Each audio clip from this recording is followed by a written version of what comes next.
10 సంవత్సరాలు 10 సంఘటనల మీ దృష్టి తీసుకొస్తున్నా. వివేక హత్య. వివేకానంద రెడ్డి ఆ రాజకీయ పార్టీ నాయకుడికి సొంత చిన్నాన్న. నేనే చంపానని చూపించారు, నమ్మించారు. నమ్మిన వాళ్ళు ఓటేశారు. ఆ తర్వాత ఏం జరిగిందో మనమే చూస్తున్నాం.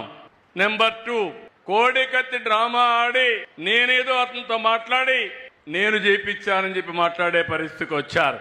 అదొక మిస్టరీగా, అదొక డ్రామాగా తయారైపోయింది.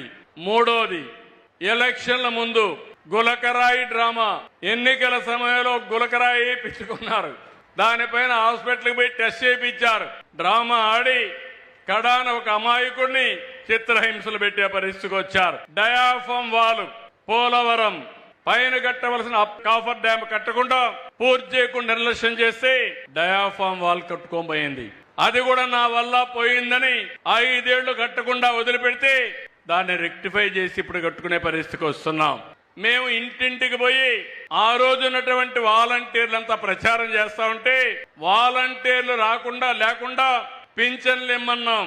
పింఛన్లు ఇమ్మంటే మే నెలలో పింఛన్లు ఇవ్వకుండా ముసలి వాళ్ళని తీసుకుపోయి అటు ఇటు తిప్పి ఒక 15 మందిని చంపేసి ఆ 15 మందిని నేను చంపేశానని నా మీద నెపవేశాడు. అవునా కాదా అని మిమ్మల్ని అడుగుతున్నా. ఒక అతను వాళ్ళ కార్యకర్తే కారు కింద పడ్డాడు, తీసి పొదల్లో బారేశారు. ఆ మనిషి సావు బతుకుల్లో ఉంటే అంబులెన్స్ వచ్చి తీసుకుపోతే అక్కడ వీడియో ఏమీ లేకుండా చేసి అతను చనిపోయిన తర్వాత ఆ వీడియో బయట వస్తే ఆయన భార్యను పిలిపించి బెదిరించి ప్రలోభ పెట్టి అంబులెన్స్ వాళ్ళు చంపేశారని చెప్పి అంటారు. ఇలాంటి వ్యక్తిని ఏమనాలని నేను అడుగుతున్నా. నెల్లూరుకి వెళ్లారు.